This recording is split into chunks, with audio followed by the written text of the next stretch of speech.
Okay, so I just finished watching the new episode of Game of Thrones, and you know I have to come on here and make a video. Okay, for House of Dragons. First of all, I take back what I said. Okay, Rhaenyra is that girl. Okay, and my flip flop perhaps take me to the beach and wear me like a sandal. But the point is that when she, first of all, last episode, when she sent the food over, that lady that she has working for her, the one that I think they're going to have like a affair or something, that woman is on some real smart stuff, okay? Because when they sent the food to the peasants in the other village or whatever, I was like, oh, that's crazy.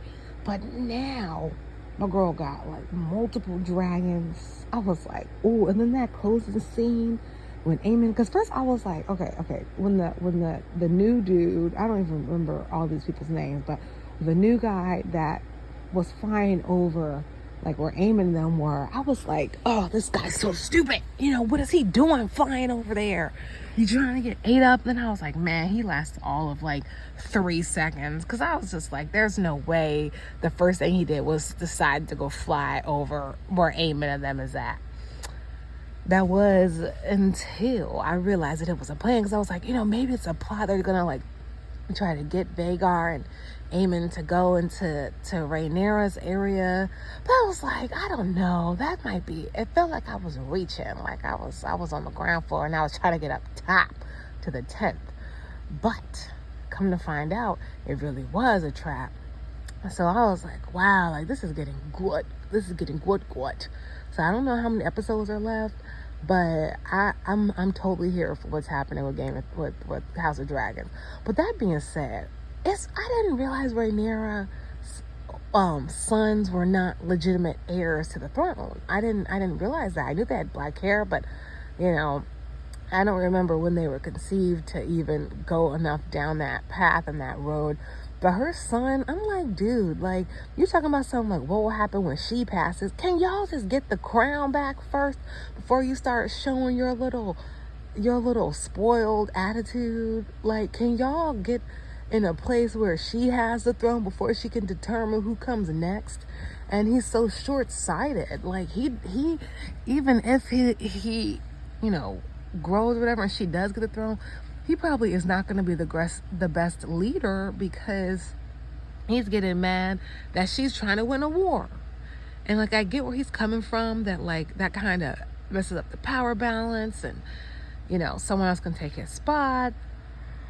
But you know, may the best man win. But now that the one guy got the largest dragon, I was like, oh, sugar honey iced tea, because the way he looked up at Rhaenyra, the way he was petting and I pet that dog, the way he was petting that dragon, I was like, okay, well, they're gonna be cool for right now, but long term, either that particular guy is gonna be incredibly loyal to her for giving him this opportunity, or once they win the crown, he's gonna turn on her, and then he's gonna have the largest dragon, and they're gonna have an Aemond situation all over again. So that's gonna be interesting, but I'm loving where this story is going. That final scene was crazy to me, and you know, we gotta go in there and help my man's Aemond out, because I don't know how he's gonna get out of this one.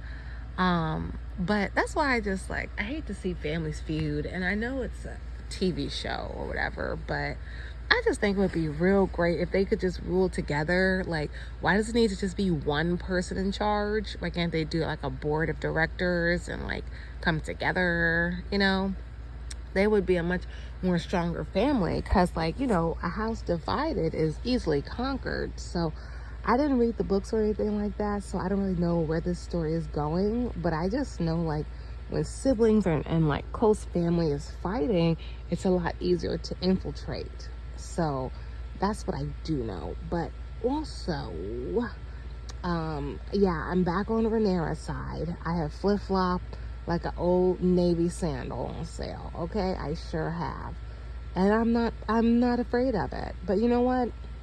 If Aemond, I still think would be the best ruler as a king, and then have Rhaenyra as like a queen helper lady, and then have Hightower as hand. The three of them would be crazy dynamic, but the lady that be helping Rhaenyra out, the servant woman, that woman is fire. She is brilliant. I will hire her on my team anytime, okay? Because she finds like sneaky ways of doing stuff. I was just like, wow, like they're doing a great job with this series. 10 out of 10, 10 out of 10. And the way that the horrible way that they ended Game of Thrones is the least they could do, honestly, because the last season of Game of Thrones was utter garbage can, not even recyclable goods. It was like compost trash. No, just straight trash. It wasn't even stuff that's compostable. The last season of Game of Thrones was an utter disappointment. And I just told people, like, don't even watch Game of Thrones because you're going to be mad at the last season and you'll feel like you wasted your time. Because that's how I felt. I was just like, just don't even make a last season if you're going to do it bad. And then what I don't understand is, like, why did they do such a bad job of the last season of Game of Thrones just to turn around and create House of Dragons? Like, that didn't make any sense. If you're going to continue the story anyway, or like do another story anyway, why not like give us something we can, you know, feel good about?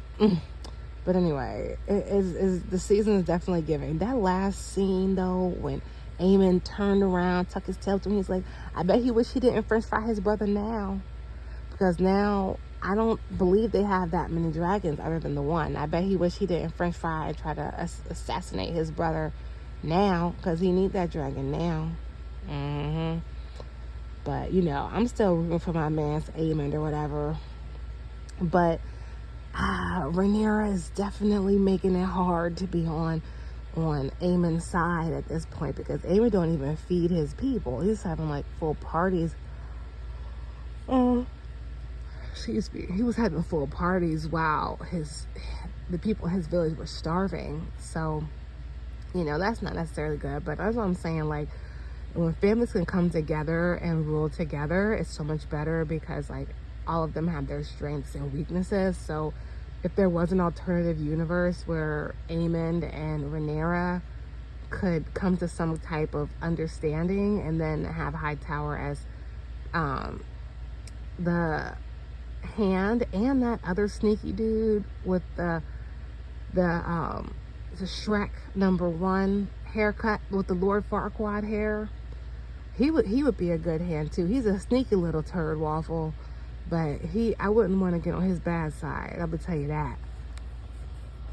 But excuse me, it's so late because I stayed up and I was watching it while we was eating oxtail. But you know, I don't even know how to really eat oxtail for real. It's good, but I couldn't figure it out. It's too complicated for me. But anyway, that was 10 out of 10. The way that scene ended was crazy, and I'm excited for the next one. And like I said, I don't know why they did Game of Thrones so horrible, just to turn around and, you know, make House of Dragons. But I think at some point I'm gonna like read or listen to the books, because this series is like wild. Okay, let me know what y'all thought in the comments. Toodles.